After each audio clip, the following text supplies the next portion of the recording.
Bom dia, irmãos, paz seja convosco. Vamos dar início à nossa aula de número 159. Estamos aí estudando o livro do Apocalipse, estamos na quarta aula deste livro. E aula passada nós falamos aí sobre o livro, sobre o cordeiro, sobre o trono. João fala em determinado tempo na terra. Em determinado tempo ele fala do céu, essa visão que o Senhor está dando a ele. João escreve. Então, João está ali passando para nós tudo aquilo que ele viu no céu e na terra. Então, espero que você esteja gostando dessas aulas. Curta, compartilhe, comente, que nós vamos ficar muito felizes de saber que você está gostando.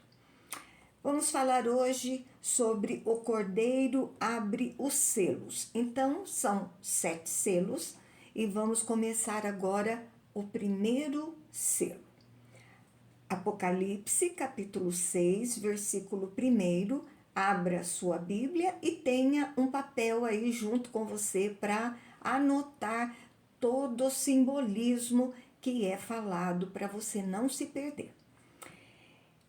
Vi quando o cordeiro abriu um dos 7 selos e ouvi um dos 4 seres viventes dizendo, como se fosse voz de trovão, vem.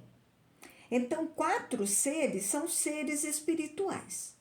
Cada selo será rompido e desencadear um acontecimento antes da mensagem do livro ser revelado e cumprido. Cristo rompe o primeiro selo com voz de autoridade e diz, vem, para o cavalo e seu cavaleiro, para realizar. Então vai dar o início de cada selo, vamos ver o que vai desencadear na abertura deste selo. Verso 2. Vi então, e eis um cavalo branco e o seu cavaleiro com um arco, e foi-lhe dada uma coroa, e ele saiu vencendo e para vencer. Então, o cavalo branco, nós temos 3 interpretações. Primeiro, Cristo montado nele, a ideia do branco, né? Em ação, as forças do mal se agitam, como que o ser vivente chama Cristo. Então, em 19:11, é uma visão parecida relacionada a Cristo. Segundo, anticristo. Cristo está segurando o livro e com seu poder rompendo o primeiro selo.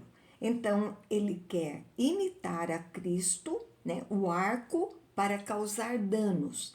E o seu desejo é vencer e vencendo. Terceiro, o evangelho e pregação acontece em contextos difíceis e vence todas as coisas ataviado para o mundo. Então, qual que se harmoniza?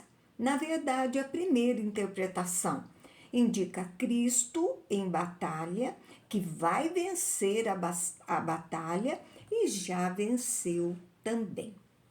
Então, até aqui nós vimos a abertura do primeiro selo e a visão do cordeiro e do livro, né, com 7 selos.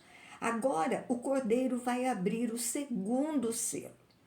Verso 3, e quando abriu o segundo selo, ouvi o segundo ser vivente dizendo, vem.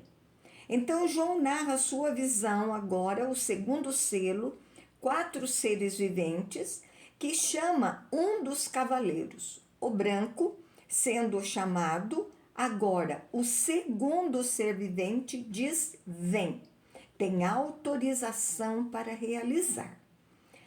Verso 4, e saiu outro cavalo, vermelho, e ao seu cavaleiro, e foi-lhe dado tirar a paz da terra, para que os homens se matassem uns aos outros, e também foi dada uma grande espada.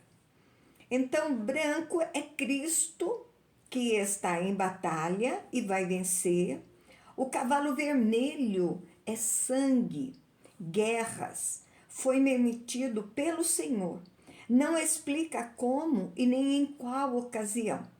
O conflito entre pessoas não é específico, são situações acontecendo na história, como sinal de que Jesus está voltando.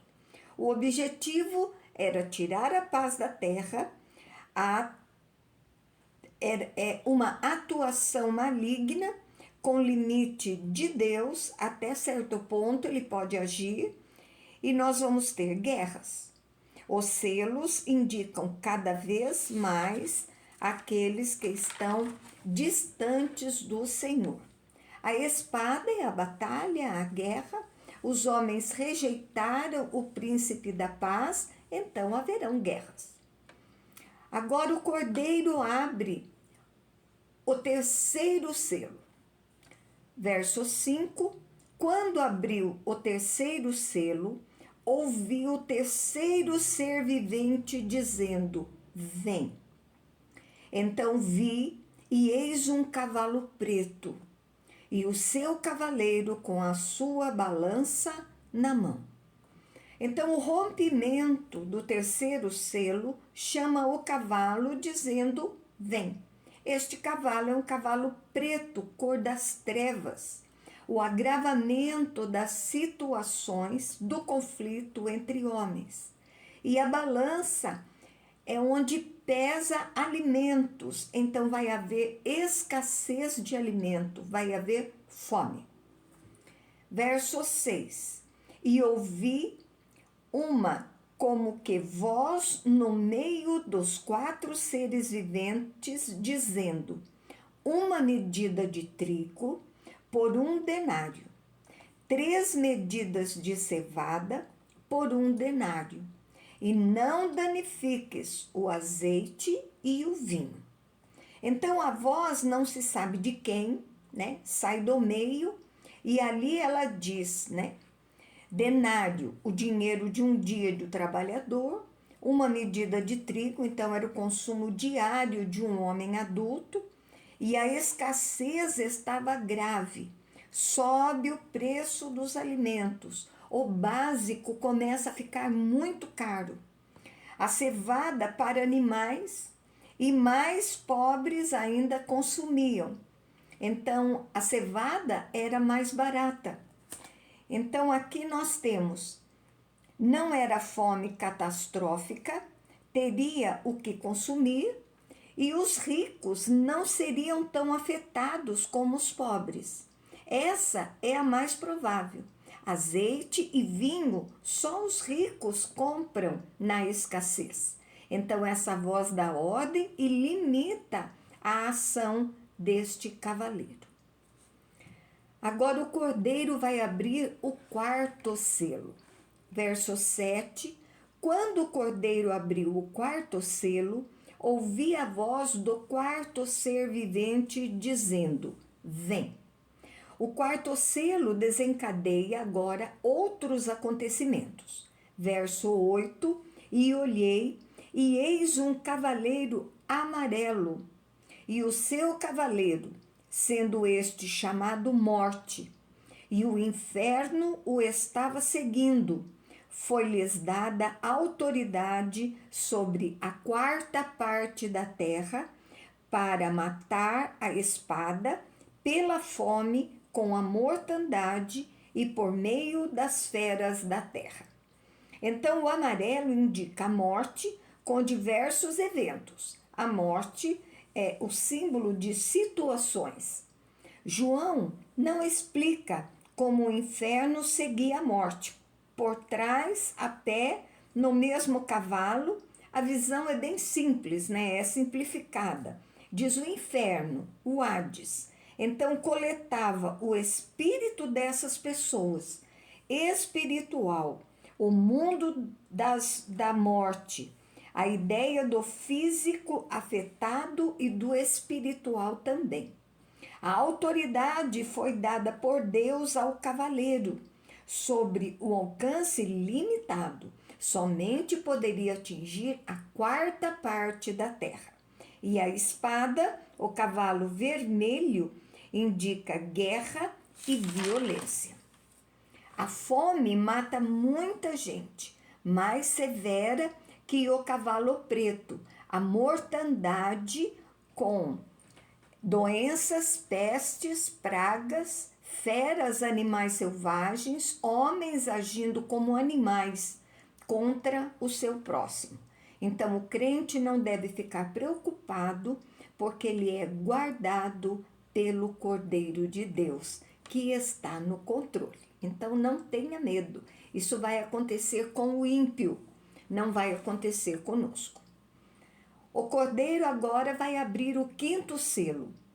Os 4 primeiros selos desencadeiam cavalos e seus cavaleiros.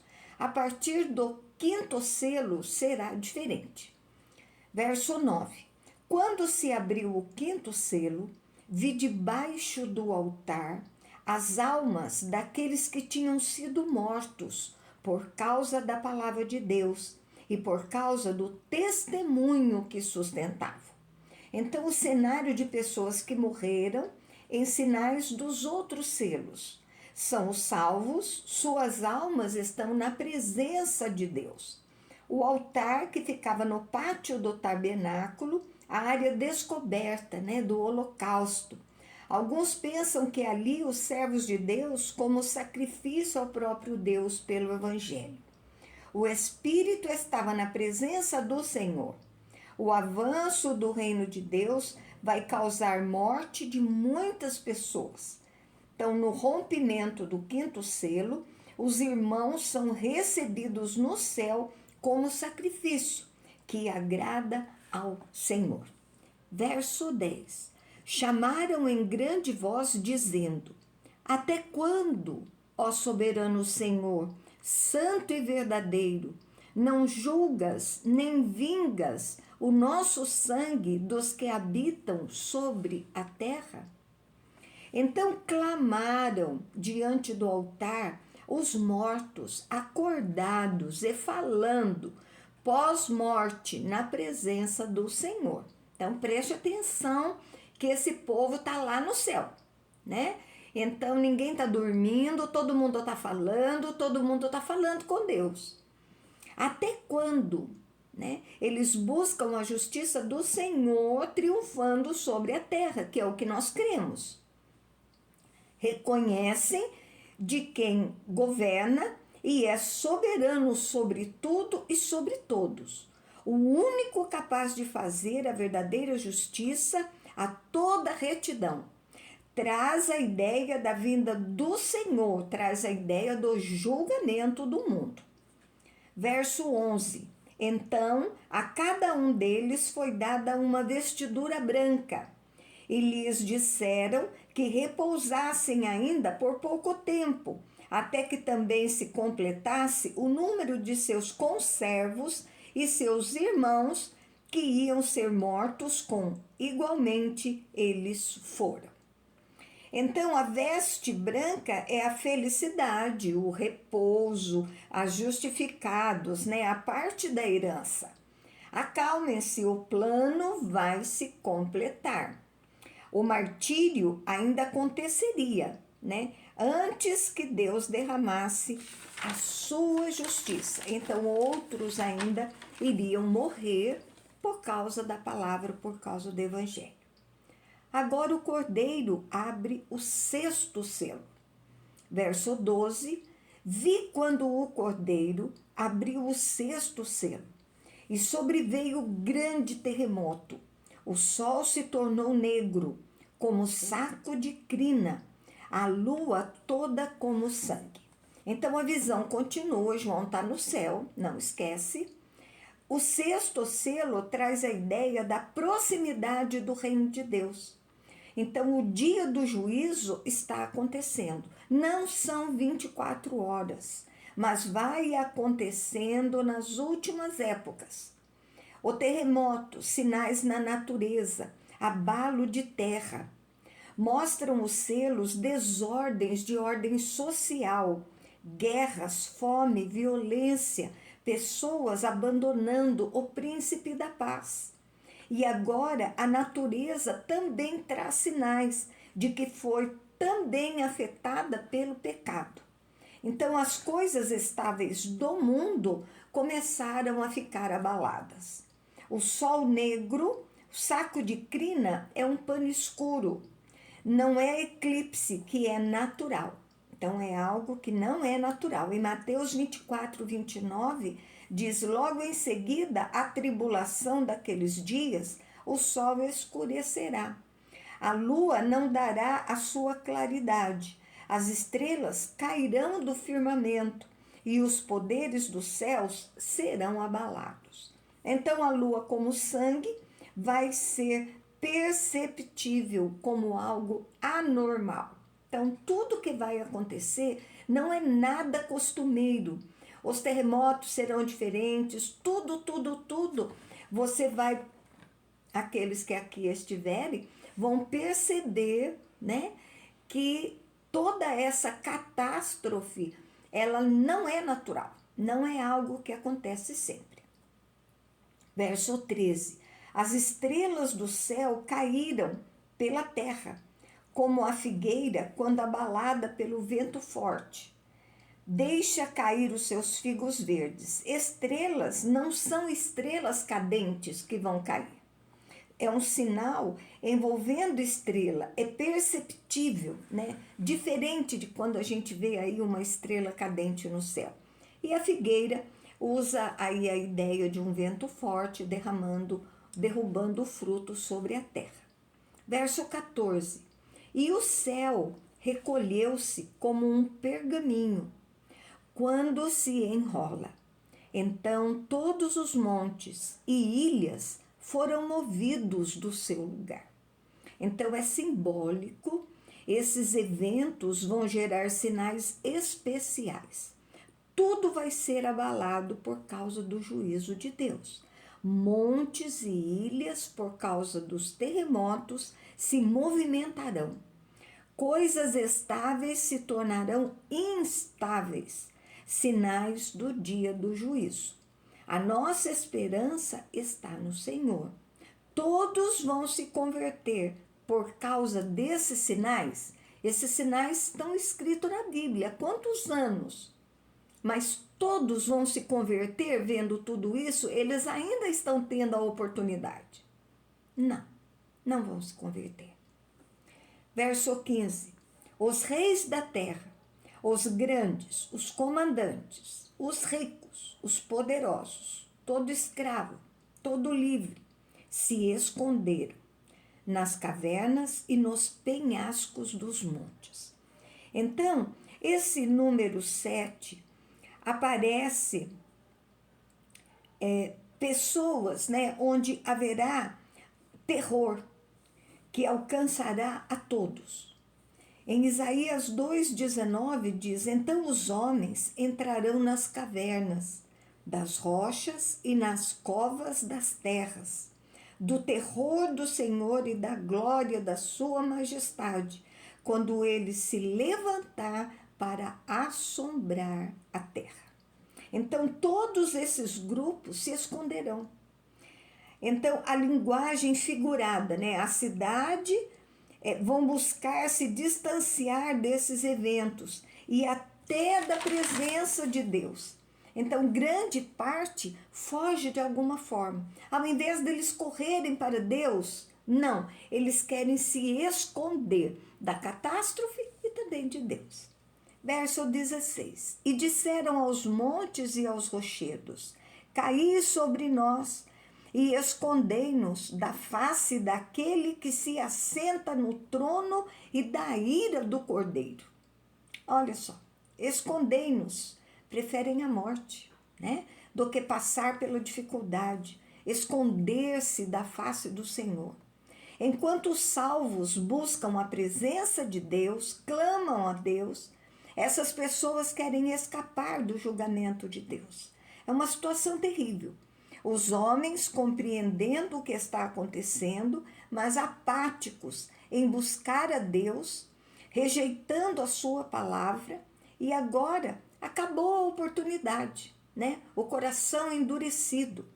Os selos demonstram preliminares dos eventos que estão no livro, os selos que desencadeiam os eventos. O livro ainda não foi aberto, só os selos estão sendo tirados. 17. Porque chegou o grande dia da ira deles, e quem é que pode suster-se? Entendem esse grupo a que está acontecendo, mas não se convertem. O tempo da oportunidade se acaba. Os sinais não são garantia de que as pessoas se convertam. Os acontecimentos aqui não são cronológicos, né? Os acontecimentos aqui não são sequenciais. A pergunta: quem pode escapar do Senhor? Quem pode escapar do Cordeiro? No próximo capítulo, entre o 6º e o 7º selo, nós vamos ter um parênteses na questão de quem pode suster-se. Vai falar dos glorificados, dos 144 mil selados, e responde diante de tudo isso, onde estão os salvos. Então, agora nós vamos estudar no próximo capítulo, né, essa continuidade do capítulo 6, os próximos versículos, né? Nós vimos aí a abertura dos selos, desde o 1º até o 6º. Agora, entre o 6º e o 7º, nós temos aqui um interlúdio, nós temos aqui um espaço onde outras coisas irão ser explicadas. Verso 17. Então, último verso do 6º selo. Porque chegou o grande dia da ira deles. E quem é que pode suster-se? Suster-se é a base para o próximo capítulo, o capítulo 7, que nós vamos entrar. Os 144 mil selados de Israel. O texto traz muita divergência de interpretação. Nós vamos estudar os principais pensamentos e interpretações para você compor o seu, né? Da sua denominação, da sua igreja. Quero deixar antecipado aqui que essas interpretações não mudam a sua salvação.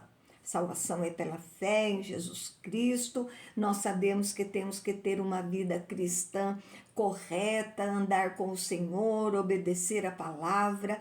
Essas interpretações são estudos e como se fala muito, por isso nós vamos trazer a você para que você possa entender e saber que existem outras alternativas, né, de estudo.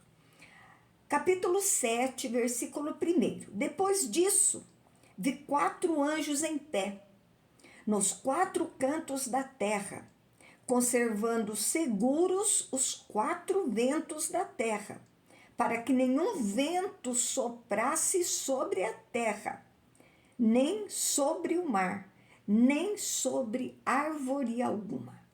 Então, aqui é uma linguagem figurada, os anjos cobrindo, protegendo a terra, segurando os ventos, né? Uma grande tempestade que virá sobre a terra, o juízo de Deus, universalmente, segurado por causa dos servos de Deus, né? Deus está adiando o seu juízo para que seus servos sejam abençoados. Verso 2: vi outro anjo que subia do nascente do sol, tendo o selo do Deus vivo, e clamou em grande voz aos 4 anjos, aquele aos quais fora dado fazer dano à terra e ao mar. Além dos 4 anjos, tem mais um, né? Um que é diferente, vinha de onde o sol nasce. Esse anjo tinha o selo, a ideia de propriedade de Deus vivo, que vai colocar em alguém. Fala a 4 anjos nos 4 cantos da terra que ia causar dano. ia causar o juízo, o dano, a calamidade. Faz parte do juízo de Deus nos últimos dias. Então você vê que tudo está sendo preparado, todo esse acontecimento. Verso 3, dizendo: não danifiqueis nem a terra, nem o mar, nem as árvores, até selarmos na fronte os servos do nosso Deus. Então ele estabelece um tempo até selar os servos de Deus. Selar, proteger, né? Propriedade. É o controle do Senhor sobre a vida dos seus servos. Então você percebe que ele está aqui guardando.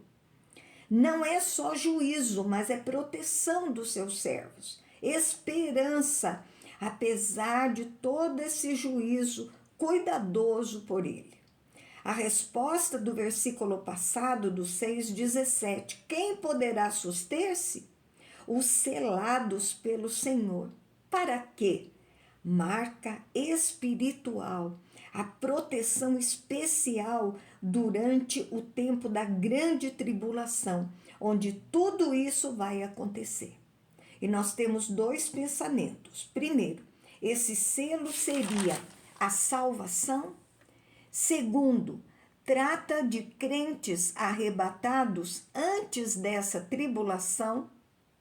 Então, a grande tribulação, nós temos aqui duas visões. Primeiro, o arrebatamento secreto dos crentes. Alguns pensam que os anjos estão falando de arrebatamento secreto. Então, teria a igreja selada arrebatada, a grande tribulação, o milênio e a segunda vinda de Cristo. Então, a igreja arrebatada antes da grande tribulação, haverá um tempo do milênio e depois Cristo vem com a igreja selada buscar também os que se converteram na grande tribulação. Aí seria secreto, porque não é a volta plena do Senhor. Segundo, crentes passando por ela, a grande tribulação, sendo protegido de forma especial pelo Senhor. Então, crentes vivos naquela época, protegido por selos aos servos. Então, a grande tribulação, o milênio simbólico e a segunda vinda de Cristo, o arrebatamento e o juízo final. Então, aqui a grande tribulação está dentro desse milênio. Então, é simbólico, começa na cruz e termina na segunda vinda de Jesus. Para esse grupo, os crentes passam por ela firmes e protegidos, né? Tribulações aconteceriam em todo o tempo. Então, são as duas visões mais acolhidas, né? Cabe a você ver qual a sua igreja apoia mais. Amém? Vamos deixar aí o restante, ouça de novo esse final sobre tribulação, sobre a igreja arrebatada, a grande tribulação, né? Então, eu espero aí que você esteja gostando da nossa aula. Vamos encerrar aqui. Que você tenha um excelente domingo, juntamente com seus familiares, juntamente com Jesus, e até a próxima aula, se assim Deus permitir. Amém? Até então, e um grande beijo no seu coração.